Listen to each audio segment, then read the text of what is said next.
প্রকাশ, কোথায় কোথায় যাচ্ছিলি তুই? কোথায় ঢুকে যাচ্ছিস? ঘর ভিতরে? এটা কোথায় এসছিস রে?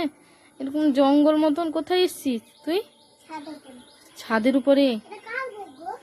এটা মামামের ব্যাগ। পালিয়ে এদিকে এদিকে এদিকে।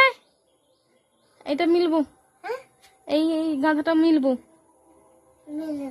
তুই কোথায় যাচ্ছিস? না না না, সেদিকে যাবি না, এদিকে এদিকে এদিকে। দাদা সেখানে মিয়াও আছে, মিয়াও বাচ্চা। বড় মিয়াও ঢুকে যাবে, সেই জন্য সেখানটায় কভার লাগিয়ে রেখেছে। সেই যে কুচি মিয়াওটা, যে সেখানে যে 3টা কুচি মিয়াও যে ছিল সেখানটায় আছে না, তুই কি দেখেছিস? ভুয়া।